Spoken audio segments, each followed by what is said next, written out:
is advised.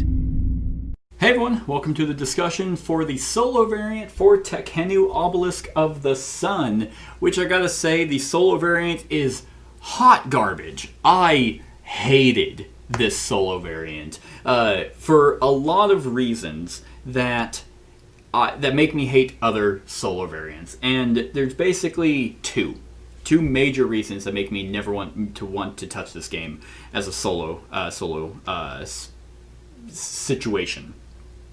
The number one is there is zero player aid for the solo mode. With a game that has 6 different actions based off where you take the die, for you to also remember that for yourself, because I mean this turn structure card is hot ass. It just kind of gives you some vague ass description of what the section does, but it doesn't do really anything in terms of like victory points or placement or anything like that. Yes, it's on the board, like the different sections of kind of like what it does. However, the symbols and icons shouldn't be your pass to a player aid, which is weird because the game that came with this a couple months later, To Want and See You, has one of the best player aids that I've ever seen in any game.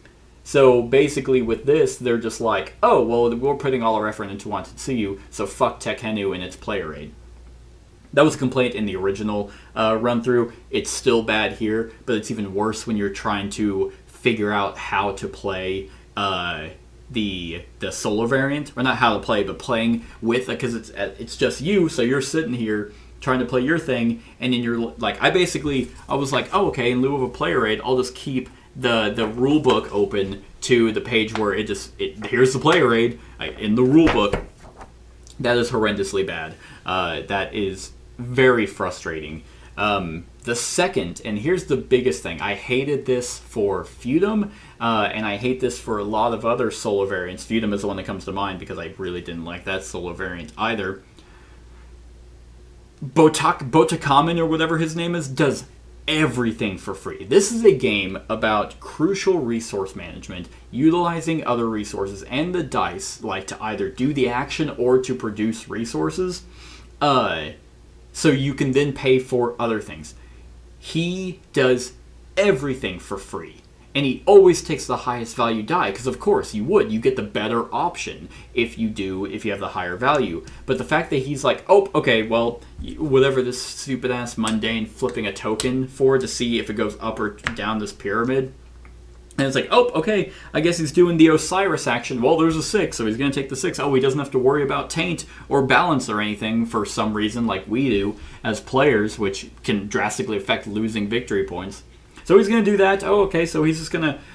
he doesn't have to pay any of the happiness. He doesn't have to pay the population, so he just gets to go wherever he wants for free, and he gets to build any statue he wants for free. He gets to take any scribe, gets to take any cards, gets to move up on the population and happiness track. He gets to fuck the player's wife. He gets to do everything, all that for free, no consequence. So it's extremely aggravating as the player to sit here and be like, okay, well, I'd like to do this action. Oh, nope, I'm one off.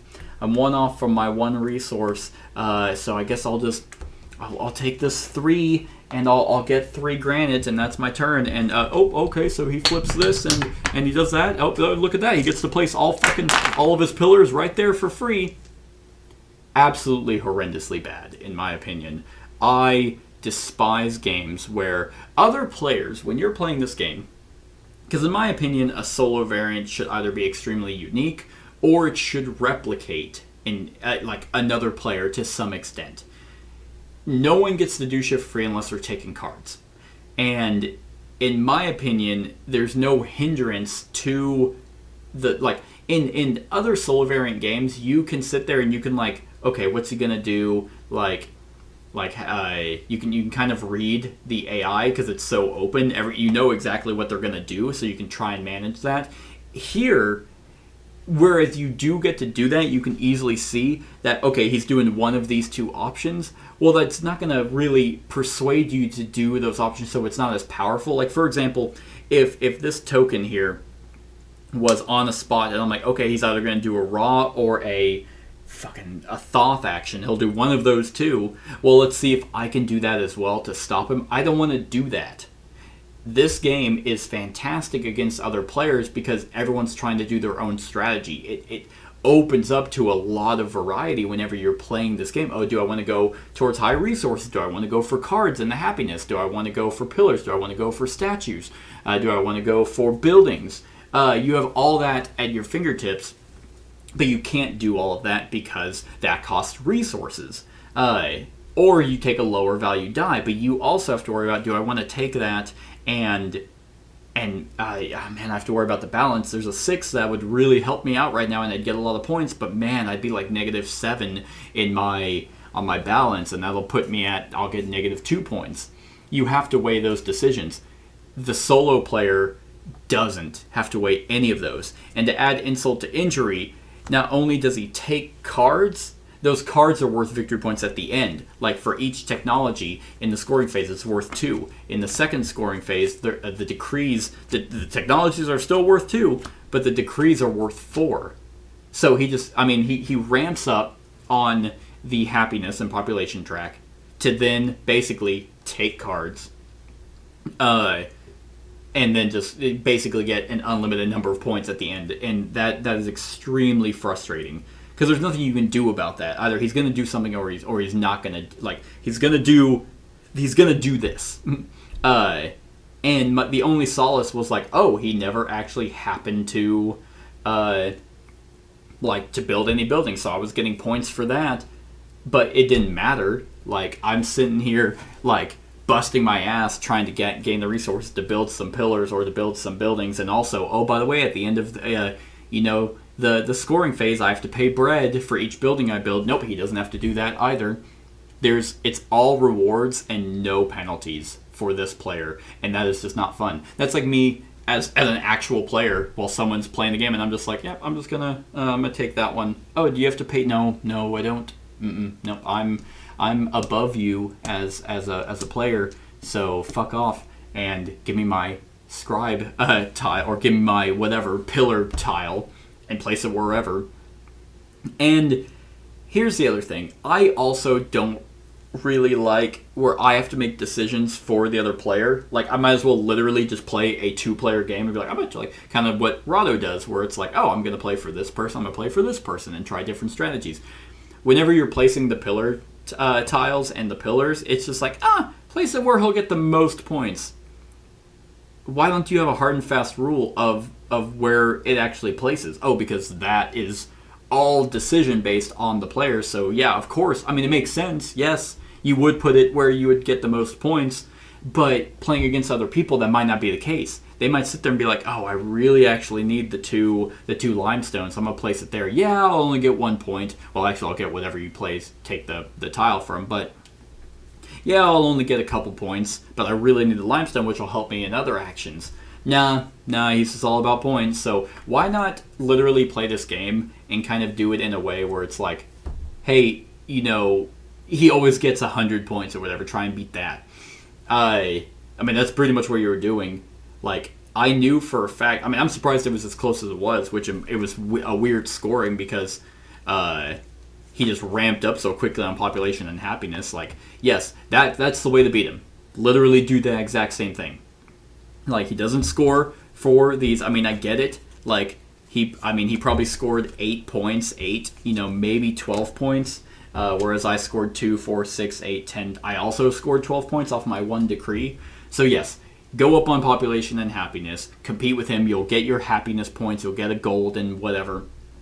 And I can also get more decrees, which, like, for example, if I took this one, which was gain 4 points per thing, your happiness marker has reached. That's just an additional decree of points.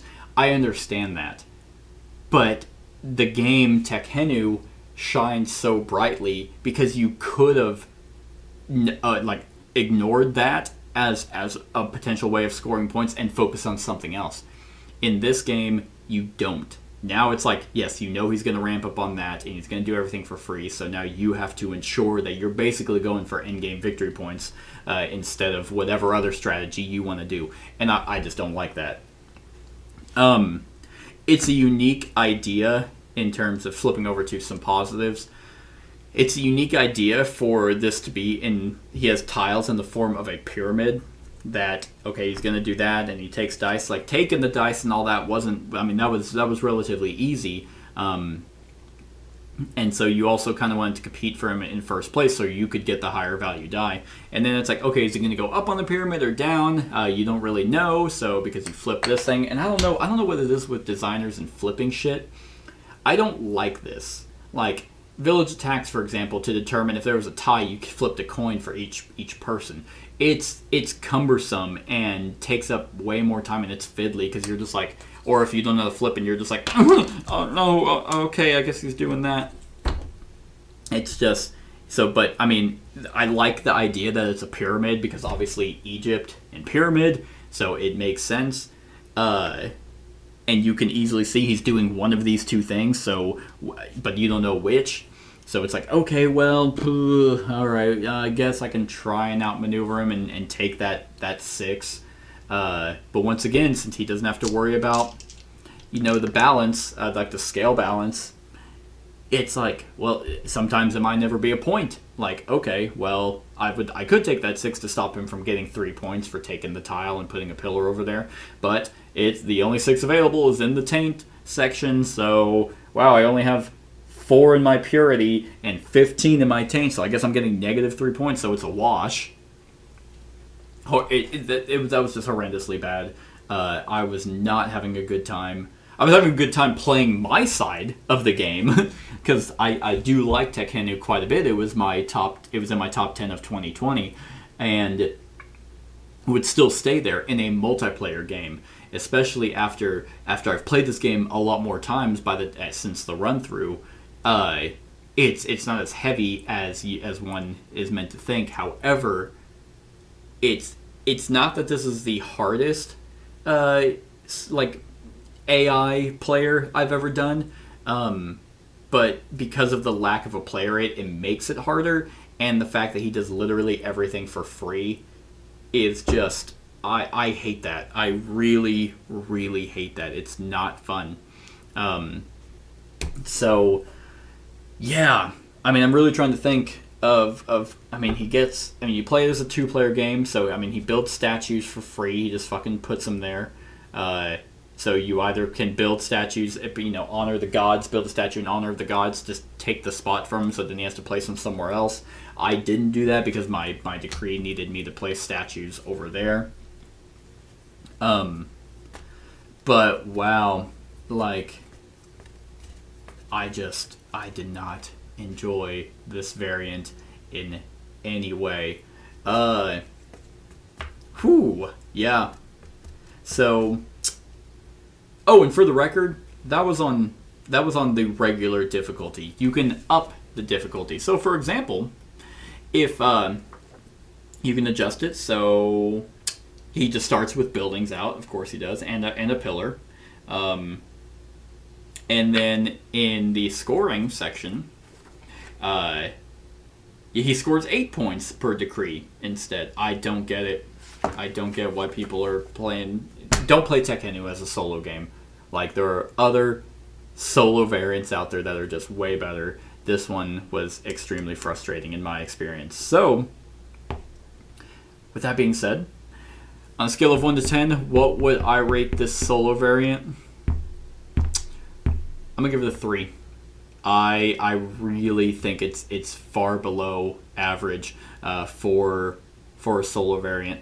Like, in a complex game, a heavier Euro game, where everything you're doing is crunch, and you are trying. And you have to make the heavier decisions like any other player would. So you're all in the same boat of being like, man, okay, is this worth it? Or, I'd like to do that, but now I have to take this as a resource. Versus someone that just does everything for free and it's just a slow victory point builder. No player aid, everything for free, horrendous. Doesn't even mimic like another player really at all. I felt, and yeah, I did not have fun. It was an hour. It was short. It made this game short, ish. I mean, an hour, but I mean, I knew from the beginning once I saw him skyrocket up on the popular, I was like, okay, yep, that's gonna be this kind of game. And as the game went on and on and on, and I was very much like, okay, I need to do this so I can get this so I can build one statue. Oh, he's built 4? Okay, yeah. I mean, why would he? I mean, to build 4, you need a total of 7, 8, 9, 10, 11 granite. He doesn't, but you do. I mean, I guess they're trying to say that if you take technology tiles, you actually reap the benefits from that, and he does not. But he gets 2 points per technology, and he takes those. He basically takes technologies and blessings, and then as for he takes degrees, technologies and blessings. And it's like, well, he's not always going to take cards. It's like, so the game's inconsistent as well. Yeah, this was a very bad solo variant.